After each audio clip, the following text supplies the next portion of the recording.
अस्सलाम वालेकुम जी बेटा जी।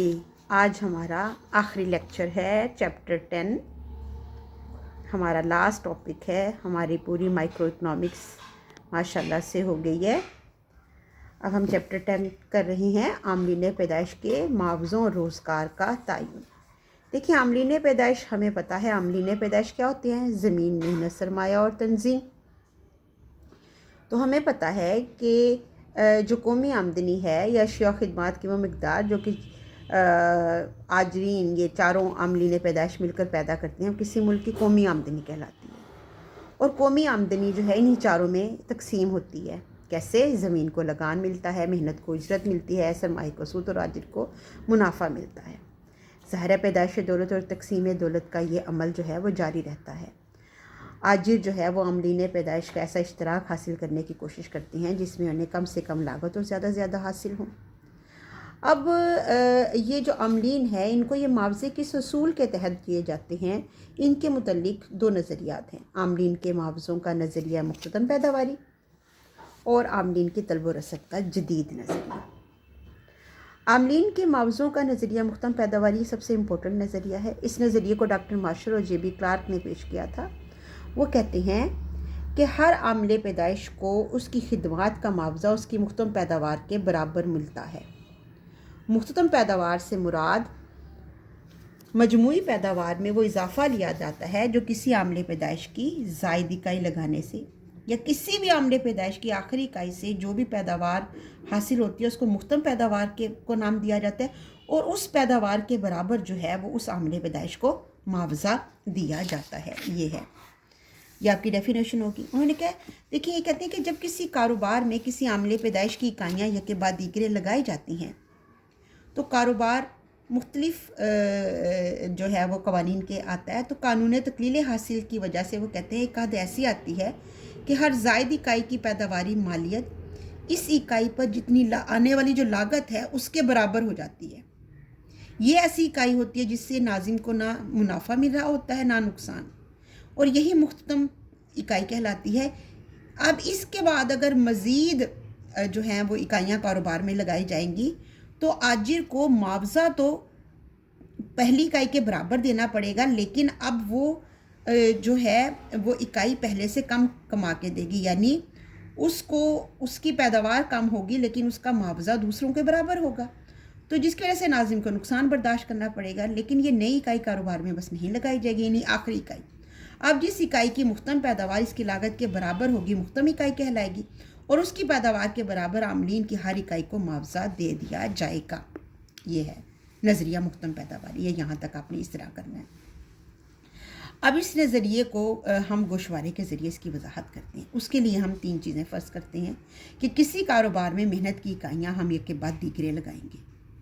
हर मज़दूर को 500 रुपये उजरत मिलेगी और जो भी चीज़ बिकेगी वो 50 रुपये में बिकेगी, जो भी होगी। अब देखिए, पहला मज़दूर लगाया, पहले मज़दूर ने 20 इकाइयाँ कमा के दी, ठीक है। अब ये जो 20 इकाई हैं, एक इकाई कितने में बिकी? 50 रुपये में, ठीक है। तो इस इकाई ने कितना, मुख्तम पैदावार की मालियत कितनी हो गई? 1000 रुपये, यानी इसने 1000 रुपया मुख्तम पैदावार की मालियत के बराबर कमा के दिया। यही हमारी कुल हुई। हमने इसको कितने दिए? 500 रुपये। 1000 इसने कमा के दिया, 1000 की यानी जो चीज़ें इसने 20 चीज़ें कमा के दी वो 1000 में बिकी, और 500 रुपया हमने इसको उजरत दी है, 500 हमारा। तो हम अब कितना लगाएंगे? दूसरा मजदूर लगाएंगे। अब हम जब कहते हैं कि कारोबार पे कौन सी हद आती है? तकलील हासिल की। अब उसकी मुख्तम पैदावार 20 की बजाय कितनी हो जाएगी? 18। अब 18 चीज़ें कितने में बिकेंगी? 50 में एक चीज़ बिकेगी, और कितने में बिक गई? 900 में। अब 900 रुपये हमने उसको दिया, उजरत हमने उसको कितनी दी? 50। 20 और 18 कितने हो गए? 38, ठीक है। अब हमने तीसरा मजदूर लगाया, तीसरे मजदूर ने कितना दिया? 16। अब हमने उसको 16 को हमने बेचा तो वो कितने में बिकी? 800 में, सॉरी। और 500 रुपये हमने दिए तो हमारे पास तीसरे बिके। तो हमने चौथा मजदूर लगाया, चौथे ने 14 दी, वो 700 में बिकी, हमने उसको 500 रुपये दिया क्योंकि मुआवजा तो तय हो गया 500 रुपये। अब पांचवा मजदूर लगाया, 12 चीज़ें हैं, 600 में बिकी, 500 में। अब जब छठा मजदूर लगाते हैं, कानून तकलील हासिल की वजह से उसकी पैदावार गिर के कितनी आ गई? 10 पे। कितने में चीज़ें बिकी? 50 के हिसाब से 500 में चीज़ें बिकी, 500 उसमें। ये हमारा छठा मजदूर आखिरी मजदूर कहलाएगा। अब देखिए अगर हमने 7वां मजदूर लगाया तो वो चीज़ें हमें 8 पैदा करके देगा और वो कितने में बिकेंगी, 400 में, लेकिन मुआवजा उसको कितने में देना पड़ेगा, हमें 500 रुपया ही देना पड़ेगा। तो ये इसके बाद 7वां मजदूर नहीं लगाया जाएगा, बस छठा मजदूर ही मुख्तम मजदूर कहलाएगा और इसकी पैदावार के बराबर ही सबको मुआवजा दिया जाएगा। इस नज़रिए की वजाहत यहाँ से हो गई। ये मेहनत की इकाइयाँ 1-2 यहाँ पे, और ये एवरेज रेवेन्यू, मार्जिन रेवेन्यू और वेजेस का ये हमारा ख़त बिल्कुल स्ट्रेट हो गया जैसे हमारा एवरेज कॉस्ट का बनता है। ये कैसे हमने बनाया, ये हमने बनाया ऐसे कि सब मज़दूरों को उजरत कितनी मिली, 500, पहले मज़दूर को भी, दूसरे मज़दूर को भी, तीसरे मज़दूर को भी। तो ये औसत वेजेस, मार्जिनल वेजेस और वेजेस का हमारा ख़त बन गया। अब मुख्तम पैदावारी मालियत, पहले ने कितने कमा के दिया, 100, ये देखिए पहले ने कितना कमा के दिया, 1000, दूसरे ने कितना कमाया, 900, तीसरे ने कितना कमाया, ये। तो ये देखिए ये हमारा नुक्ता तवाज़न जो छठा मज़दूर है और ये हमारा नुक्ता तवाज़न कि 6 मज़दूर लगाए जाएंगे और 500 रुपये उजरत दी जाएगी। इस नज़रिए की वजाहत यहाँ से होगी। औसत उजरत, मुख्तम उजरत, उजरत के बराबर, ये ख़त हो गया जो कि OX के मुकम्मल मुकाबले के तहत सारा बराबर हो गया। इससे हमने क्या सूरत हाल ली, देखें अलिफ आमिल की मुख्तम पैदावारी मालियत ये आएगा, बे आमिल को मुतमादी आमिल की कीमत, ये सारे आएंगे, ठीक है। ये हमारा, ये यहाँ तक आपने लिख लीजिएगा बस यहाँ पे। अब आपने जैसे देखा, अब इस नकात के ऊपर आपने फ़र्ज़ किया कि ज़मीन ने 310 रुपये मिले, 15, 5 रुपये मिले, ये इसको बेशक छोड़ दीजिए, ये यहाँ तक ही कर लीजिए। अब ये अहम नकात इसके नज़रिए के क्या है। मुकम्मल मुकाबले की सूरत में किसी एक आजिर के लिए हर आमले पैदाइश के मुआवजे की शरह पहले से तयशुदा होती है, लिहाजा इससे आमिल की इनफरादी तलब यानी कमी पेशी से आमिल पैदाइश के मुआवजों की शरह मुतासिर नहीं होती। आजिर कारोबार में हर आमिल की जितनी इकाइयाँ लगाता रहेगा, इसकी मुख्तम आमिल की पहले से तयशुदा शरह मुआवजा के बराबर ही उसको देना पड़ेगा। नंबर 2, किसी आमले पैदाइश के मुआवजे की शरह किसी एक कारोबार में ज़ाहिर होने वाली मुख्तम पैदावार से मुकर्रर नहीं होती, बल्कि तमाम कारोबार में मजमूई तौर पर ज़ाहिर होने वाली मुख्तम पैदावार से मुकर्रर होगी। मुकम्मल मुकाबले की सूरत में हर आमले पैदाइश की मुख्तम पैदावार तमाम सनतों और कारोबारी शोबों में बराबर तकसीम होगी। किसी आमल की मुख्तम पैदावारी मालियत की पैदाइश इस आमिल की कीमत के मुआवजे से होती है। आमले पैदाइश की मुख्तम पैदावारें इन आमिल की कीमतों के मुतनासिब होती हैं, लिहाजा पैदावार रोज़गार के तमाम शोबों में हर आमिल पैदाइश को उसकी मुख्तम पैदावार के तनासब से ही मुआवजा दिया जाता है, यानी ये चीज़ें तय होती हैं। अब इस नज़रिए के मफरूज़ात क्या हैं, ये हैं इस नज़रिए, यानी आमलीन एक जैसे हैं, ज़मीन, मेहनत, सरमाया और तंजीम बिल्कुल एक जैसे हैं, एक दूसरे का नेमुल बदल हैं, बिल्कुल एक जैसे हैं। नंबर 2, इस नज़रिए में फ़र्ज़ किया गया है टेक्नोलॉजी और तरीक़ा पैदाइश में कोई तब्दीली नहीं आती। आमलीन हरकत पजीर होते हैं, यानी एक कारोबार से दूसरे का, एक मकाम से दूसरे मकाम में वो जा सकते हैं। आमलीन की इकाइयों को एक दूसरे से बदला जा सकता है, मेहनत कम करो सरमाया लगा दो, सरमाया कम करो मेहनत लगा दो। आमलीन की रसद लचकदार है, यानी जितनी आप आमलीन कम और ज़्यादा करना चाहें आप कर सकते हैं।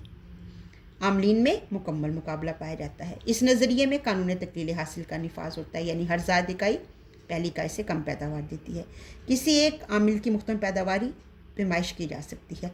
इस नज़रिए में फ़र्ज़ किया गया है मईशत में कामिल रोज़गार की सूरत हाल पाई जाती है, यानी हर एक रोज़गार पर लगा हुआ है। ये इसके मफरूज़ात हैं इस नज़रिए का। लेकिन तनकीदी जायज़ा अगर हम इसमें दें, क्योंकि इसका तनकीदी जायज़ा बहुत अहम है। इस नज़रिए में यह फ़र्ज़ किया गया है, यानी कि तमाम उसने कहा, लेकिन ये दुरुस्त नहीं है, मफरूज़ात दुरुस्त नहीं है। कोई आमले पैदाइश बिल्कुल एक जैसे नहीं होते, क्योंकि ज़मीन के कतात मुख्तलिफ होते हैं। कोई ज़मीन बहुत ज़रखेज़ होती है, कोई बंजर होती है, कोई पहाड़ी होती है, कोई रेतली होती है। मज़दूरों की तालीम और काबिलियत इस्तेदाद भी दूसरे से क्या होती है, फ़र्क होती है। कोई जाहिल होता है, कोई पढ़ा लिखा होता है। इस तरह आजिर भी मुख्तलिफ होते हैं, ठीक है। इसमें ये वाला यानी इसमें नहीं होता। उसने कहा आमलीन हरकत पजीरी पाई जाती है, उसने कहा नहीं होता। हर आमिल को तो नहीं, लेकिन आप ज़मीन को तो नहीं उठा के कहीं ले जा सकते। हाँ, सरमाया जा सकता है, और बाज़ औक़ात मज़दूर भी नहीं जाता। वो कहता है कि मैं अपना शहर या अपना मुल्क छोड़ के कहीं और नहीं चला जाता।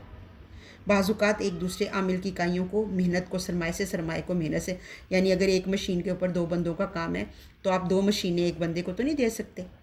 तो इसी तरह आप इनको छोटी इकाइयों में भी तकसीम नहीं कर सकते। और अमली तौर पर मुकम्मल मुकाबला इस वक्त दुनिया में नापैद है। लाजमी नहीं शुरू में कारोबार कानून तकलील हासिल के ताबे हो सकता है, तकसीर हासिल के ताबे हो सकता है, जो है वो यकसानी लागत ही रहे। और मीशत में कामी रोज़गार आजकल कहीं नहीं पाए जाते, यानी हर शख्स को रोज़गार मैसर नहीं होता, ये इसका है। मुख्तलिफ पैदावार मालूम करना, किसी भी एक मालूम करना इंतहाई, और इसके ऊपर ये पूरा नज़रिया है तो ये नज़रिया गलत हो जाता है। और कहते हैं कि किसी कारोबार में से एक आमिल की इकाई को निकाला नहीं जा सकता। मिसाल के तौर पर अगर एक 10 मशीनों से कपड़ा बन रहा है, तो अगर आप एक मशीन को निकाल लो तो सारा प्रोसेस ही गलत हो जाएगा। या अगर 100 मज़दूरों से काम चल रहा है, आप उसमें से 10 मज़दूर निकालो तो सारा प्रोसेस गलत हो जाएगा। इस नज़रिए में आमलीन की रसद को नहीं देखा गया, बल्कि आमलीन की तलब को देखा गया। मुख्तम पैदावार की मालियत मालूम करना इंतहाई मुश्किल है। मिसाल के तौर पे जो आजिर है वो और भी बहुत से काम कर सकता है, ज़िम्मेदार है वो और भी बहुत से काम कर सकता है। ज़री शोबे के ऊपर बहुत से हालात असरअंदाज होते हैं। हमें जो पैदावार उसकी सही कीमत भी मालूम नहीं होती कि कैसे बिकती है। इस नज़रिए में किसी आमिल के मुआवज़ों का तयन इस आमिल की मुख्तम पैदावार ही करती है, हालांकि ये दोनों एक दूसरे पर होते हैं। मुख्तम पैदावार मुआवज़ों से मुतासिर होती है, मुआवजे मुख्तम पैदावार से होते हैं। इस नज़रिए पर हॉब्सन, रॉब्सन, हिक्स, सैमुअल्सन वग़ैरह ने इसके ऊपर तनकीद की है, लेकिन इन तमाम नज़रियात के एतराज़ात के बावजूद हम कह सकते हैं कि इस नज़रिए की इंतहाई अफादियत है। आमलीन को मुआवजा अदा करते वक्त उनकी मुख्तम पैदावार को ज़रूर देखा जाता है, और आमले पैदाइश को मुख्तम पैदावार ज़्यादा से ज़्यादा होती है, उससे ज़्यादा से ज़्यादा मुआवजा अदा किया जाता है। ठीक है, ये हमारा यहाँ पे कंप्लीट हो गया। और ये नज़रिया हमारा ये इंतहाई इम्पोर्टेंट नज़रिया है। ये देखें, आमलीन के कीमतों नज़रिया जब question number 2, question number 3, question number 5, question number 1, 2, 3 और 5 सेम आंसर है। ये आपका जो हमने पढ़ा है, ये हमारा यानी यहाँ से हमारा स्टार्ट होता है।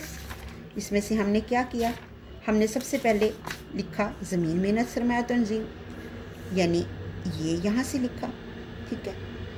फिर हमने यहाँ से लिखा, ठीक है। फिर हमने ये सारा बयान किया, ये सारा आएगा।